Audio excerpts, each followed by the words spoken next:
ஒரு காமெடி. 2 நாளைக்கு முன்னாடி மாநாடு நடத்தினாங்க. ஏதோ சொன்னாங்க சின்ன மாங்க பெரிய மாங்க, அதுல காதுல போட்டிருக்கிறது இல்லை. இன்னைக்கு அப்பா ஒரு கூட்டம் நடத்துகிறார், அதுக்கு பிள்ளை செல்லவில்லை. நேற்று முன்தினம் பிள்ளை ஒரு கூட்டம் நடத்தினார், அப்பா செல்லவில்லை. இது போன்ற கட்சிகள், நான் தான் ஒண்ணு சொல்லுவேன் எப்பயுமே, திமுகவை எவன் தொட்டு பார்க்கணும்னு நினைக்கிறானோ அவருடைய கட்சி அழிந்து போகும் என்பதை யாரும் மறந்துவிடக் கூடாது. அன்னைக்கு சிஏஏ சட்டத்திற்கு அதிமுக ஆதரவாக வாக்களிக்கவில்லை என்றால் இன்றைக்கு நிறைவேறி இருக்காது. ஏற்பட்ட மதவாத சட்டங்களுக்கெல்லாம் இன்றைய அதிமுக ஆதரவாக இருந்தது. இன்னைக்கு ஒண்ணுதான், இன்னைக்கு நாங்க நெஞ்ச நிமித்தி சொல்றோம், அடுத்த முதல்வர் எங்களுடைய தளபதியார் தான், தளபதியார் தான், தளபதியார் தான் என்று. ஒண்ணு எடப்பாடி பழனிசாமி கேட்கிறேன், அவருக்கு தெம்பு இருந்தால், திராணி இருந்தால், நாளைக்கு ஒரு பொதுக்கூட்டத்தை போட்டு அடுத்த முதல்வர் நான் தான் என்று அவர் சொல்லட்டும், பார்க்கலாம். ஒரு பிம்பம் பாஜகவால் இயற்றப்படுகிறது. இந்துக்களுக்கு எதிரி திமுக, இந்துக்களுக்கு எதிரானவர்கள் தான் திமுக. அன்பார்ந்த பாஜகவை சார்ந்தவர்களே, கடந்த ஆட்சியை விட அதிக திருக்கோயில்களுக்கு குடமுழுக்கு செய்திய ஆட்சி எங்களுடைய திராவிட மாடல் ஆட்சி.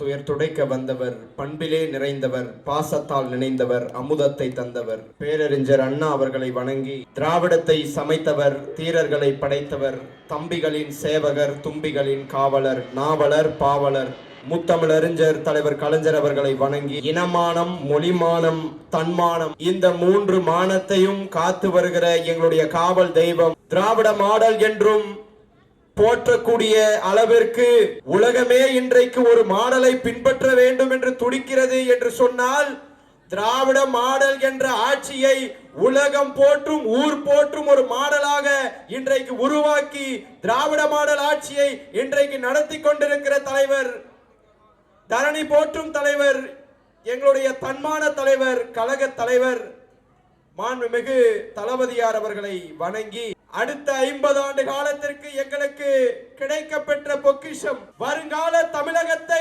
ஆளப்போகின்ற இளைஞர்களின் இதய துடிப்பு, இளைஞர்களின் மனதிலே சிம்மாசனம் போட்டு அமர்ந்திருக்கிற எங்களுடைய இளைஞரணி செயலாளர், கோபாலபுரத்தில் இருந்து கொள்கை சிங்கமாக புறப்பட்ட எங்களுடைய கொள்கை சிங்கம் அண்ணன் மாண்புமிகு துணை முதல்வர் அண்ணன் உதயநிதி ஸ்டாலின் அவர்களை வணங்கி ஆண்டு இதை பெயரை மாற்றி இருக்கலாம் என்று இதை பார்த்தவுடன் எனக்கு தோன்றுகிறது. நாடு போற்றுகிறது என்பது நமக்கு தெரியும். நான் முன்பாகவே சொன்னது போல நாட்டிற்கும் அப்பாற்பட்டு இன்றைக்கு ஆசிய கண்டத்தையும் தாண்டி உலகமே போற்றிக் கொண்டிருக்கிறது ஒரு மாநில ஆட்சியை பார்த்து என்று சொன்னால் அதுதான் நம்முடைய திராவிட மாடல் ஆட்சி. 1949 ஆண்டு ராபின்சன் பூங்காவிலே பேரறிஞர் அண்ணா அவர்கள் கொட்டு மலையிலே இந்த இயக்கத்தை தொடங்கிய போது தொண்டர்கள் மத்தியிலே அவர் சொன்னது, நாம் நாளை ஆட்சிக்கு வருவோம் என்று எதிர்பார்க்காதீர்கள், நாம் சிறைக்கு செல்ல வேண்டும், போராட்டம் நடத்த வேண்டும், மக்களுடைய பிரச்சனைகளை எடுத்துரைத்து போராட வேண்டும் என்று அங்கே ராபின்சன் பூங்காவிலே உரையாற்றிய நம்முடைய அண்ணா அவர்கள் அழைத்தது போராட்டத்திற்கு தான். ஆனால் இன்றைய நிலைமை என்ன தெரியுமா? நேற்று கூட்டம் போடுபவர்கள் எல்லாம் நாளை முதல்வராகுவோம் என்று கனவோடு துடித்துக் கொண்டிருக்கிறார்கள். அன்றைக்கு அண்ணா கட்சி தொடங்கும் போது அவர் அழைத்தது வாருங்கள் சிறைக்கு செல்லலாம் என்று. போராடி வந்த இயக்கம் 1967 ஆண்டு முதலாக அண்ணா அவர்கள் இந்த தமிழகத்தின் முதலமைச்சர் ஆகிறார். 18 ஆண்டு காலம், சுமார் 18 ஆண்டு காலம் போராட்டத்தை இந்த மண்ணிலே வேர்வையாக சிந்தி வளர்த்த இயக்கம் இந்த திராவிட முன்னேற்ற கழகம். நான் அவருக்கு பதிய வைக்க கடமைப்பட்டிருக்கிறேன். இன்னைக்கு பொள்ளாச்சி சம்பவம் எல்லாம் சொன்னார்கள். 2019 இன்னைக்கு எடப்பாடி பேசுகிறார். 2019 நடந்த சம்பவம் 2021 வரை இவர்தான் முதலமைச்சர். அவர்கள் மீது நடவடிக்கை எடுக்க துப்பு இல்ல, திராணி இல்ல. இன்றைக்கு ஆட்சிக்கு வந்தோம், குற்றவாளிகளை கண்டறிந்து 9 பேரும் யார் வேறொருவர் ஆட்சியிலே குற்றம் நடந்திருந்தாலும் மக்களுக்கும் மகளிர்களுக்கும் பாதுகாப்பாக இருப்பவர் நம்முடைய முதல்வர் அவர்கள். பெண்களுக்கு எதிராக நடத்திய குற்றத்திலே ஈடுபட்டவர்களில் 9 பேரும் குற்றவாளிகள் என்று தீர்ப்பு வாங்கி கொடுத்த தலைவர் நம்முடைய தலைவர் மாண்புமிகு முதல்வர் அவர்கள். இதனாலதான் உங்ககிட்ட நாங்க உரிமையா வந்திருக்கிறோம். இன்னைக்கு அன்பரசன் வந்திருக்காருன்னு சொன்னா இது அவருடைய தொகுதி. அவர் 6 தொகுதிக்கும் போலாம், 6 தொகுதிக்கு அவர் செல்ல புள்ளதான். ஆனால் ஆலந்தூர் தொகுதி மக்களின் மனம் கவர்ந்தவர் அண்ணன் தாமோ அன்பரசன் அவர்கள். ஏன்னு சொல்றேன்னா, நான் கடந்த கூட்டத்திலே பதிய வச்சேன். ஒருத்தவங்க வந்தாங்க, ஒருத்தவங்கள பல பேர் வந்தார்கள். பல பேர் வந்த பொழுதும் ஆலந்தூர் பகுதி மக்கள் அவர்களை டெபாசிட் இழக்க செய்து அண்ணன் தாமோ அன்பரசன் அவர்களை மாபெரும் வெற்றி பெற வைத்தீர்கள். அதனாலதான் திரும்பி வரும். திரும்பி எதுக்காக தெரியுமா வரும்? அவர்களை எதிர்த்து நிற்பவர்களை டெபாசிட் இழக்க செய்தீர்கள். அடுத்த தேர்தலிலே தமிழகத்திலே அதிகப்படியான வாக்குகளை பெற்ற தொகுதி எதுவென்று கேட்டால் அது ஆலந்தூர் தொகுதியாக நீங்கள் மாற்ற வேண்டும் என்பதற்காகத்தான் இங்கே நாங்கள் வந்திருக்கிறோம். எனவே அன்பார்ந்த தாய்மார்களே, அண்ணன்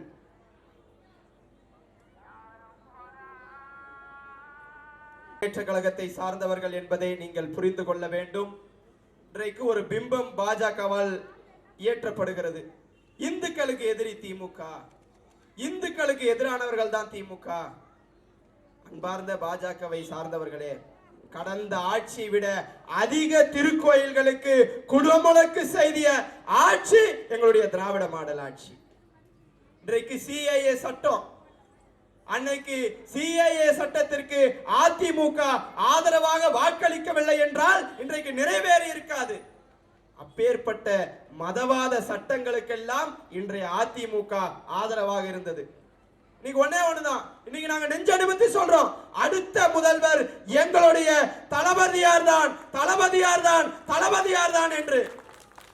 ஒண்ணே ஒண்ணு எடப்பாடி பழனிசாமி கேட்கிறேன், அவருக்கு தெம்பு இருந்தால், திராணி இருந்தால் நாளைக்கு ஒரு பொதுக்கூட்டத்தை போட்டு அடுத்த முதல்வர் நான் தான் என்று அவர் சொல்லட்டும் பார்க்கலாம்.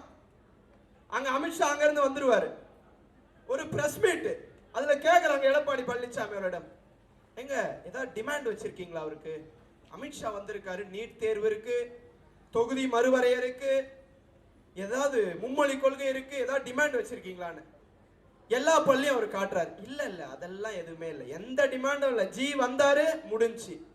அப்போ இங்க இருக்கிற தமிழக மக்களை அடமானம் வைத்து பிளப்பு எப்படியாவது நடத்தி விடலாம் என்று எண்ணிக்கொண்டிருக்கிற எடப்பாடி பழனிசாமி அவர்களை அவருடைய எடப்பாடி கிராமத்திற்கு அனுப்பி விவசாயம் செய்ய வைக்க நீங்கள்லாம் உத்தரவிட வேண்டும். 2026ஆம் ஆண்டு தேர்தலிலே 234 தொகுதிகளிலும் பாஜக அதிமுக கூட்டணி டெபாசிட் இழக்க வேண்டும், டெபாசிட் இழக்க வேண்டும், உதயசூரியன் தான் உதிக்க வேண்டும் என்று உங்கள் மனதிலே நீங்கள் நிலைநிறுத்திக் கொள்ள வேண்டும்.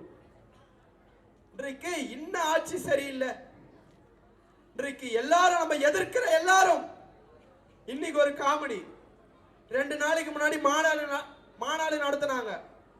ஏதோ சொன்னாங்க சின்ன மாங்க பெரிய மாங்க, அதுல காதுல போட்டிருக்கிறது இல்லை. இன்னைக்கு அப்பா ஒரு கூட்டம் நடத்துகிறார், அதுக்கு பிள்ளை செல்லவில்லை. நேற்று முன்தினம் பிள்ளை ஒரு கூட்டம் நடத்தினார், அப்பா செல்லவில்லை. இது போன்ற கட்சிகள், நான் தான் ஒண்ணே சொல்லுவேன் எப்பயுமே, திமுகவை எவன் தொட்டு பார்க்கணும்னு நினைக்கிறானோ அவருடைய கட்சி அழிந்து போகும் என்பதை யாரும் மறந்து விடக் கூடாது. இன்னைக்கு அப்பா ஒரு கூட்டம் போட்டிருக்காரு, பையன் போல, அதுதான் இன்னைக்கு பிரேக்கிங் நியூஸ். அதே மாதிரி ஒருத்தர் செருப்பு போடாம சுத்தி இருந்தாரு, அவரும் செருப்பு போட்டாரு. ஏன்னா இந்த ஆலமரத்தின் வேரை அசைத்து கூட பார்க்க முடியாது என்று அவருக்கு தெரிஞ்சு போச்சு.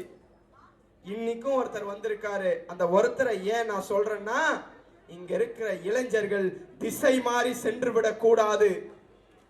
இன்றைக்கு ஒரு கட்சி ஆரம்பித்து நாளைக்கு நான் முதலமைச்சராக போகிறேன் என்று சொன்னால் அவர் என்ன செய்தார் சிறு சிந்தித்து பார்க்கணும். மழை வெள்ளம் வந்தது, திருவண்ணாமலையிலே மலைச்சரிவிலே சிக்கி நிறைய பேர் தவித்துக் கொண்டிருந்தார்கள். ஒரே ஒரு ஆள் தான் அங்க போனார். ஒரு ஆள் அங்க போய் நின்று அந்த நிலச்சரிவிலே சிக்கியவர்களை மீட்கும் வரையிலே 30 மணி நேரம் அங்கே முகாமிட்டிருந்த தலைவர் எங்களுடைய இளம் தலைவர் அண்ணன் உதயநிதி ஸ்டாலின் அவர்கள். ஏன் போல? நீங்க ஒரு கட்சி தலைவர் தானே. அவரு பனையூர் என்ற அவருடைய வீட்டை விட்டே வெளியே வர மாட்டாரு. ஏதாவது சிலைக்கு மாலை போடணுமா அவர் வீட்டுக்குள்ளே வச்சு போட்டுப்பாரு. நீங்க வருகின்ற தேர்தல்ல அவரை வீட்டிலேயே இருக்க வைக்கணும்னா உங்கள் வாக்குகளை உதயசூரியனுக்கு தான் நீங்கள் தர வேண்டும் என்பதை நீங்கள் மனதில் வைத்துக் கொள்ள வேண்டும். இன்றைக்கு அண்ணன் அன்பரசன் அவர்கள் சிறந்த, நான் ஏன் அண்ணன் அன்பரசன் அவர்களை இங்கே நான் குறிப்பிடுகிறேன் என்று சொன்னால், நான் ஏற்கனவே பதிய வைத்திருந்தேன். தலைவர் தளபதி அவர்களும் நம்முடைய இளம் தலைவர் அவர்களையும் வரவேற்க தமிழ்நாட்டில் இருக்கக்கூடிய பல மாவட்ட செயலாளர்கள் காத்து கொண்டிருக்கிறார்கள். ஆனால் அவர்களை எந்த நிகழ்ச்சிக்கு சென்றாலும் வழி அனுப்புகிற முதல் மாவட்ட செயலாளரும் இவர்தான். அவர்கள் வருகின்ற போது அவரை வரவேற்கின்ற முதல் மாவட்ட செயலாளரும் அண்ணன் தாமோ அன்பரசன் அவர்கள் தான் என்கிற சிறப்பு அவருக்கு இருக்கிறது. இன்னும் அவர் பேச வேண்டும் என்ற காரணத்தினால் ஒன்னே ஒண்ணுதான் நான் என்னுடைய இறுதி கருத்துக்கு வந்து விடுகிறேன்.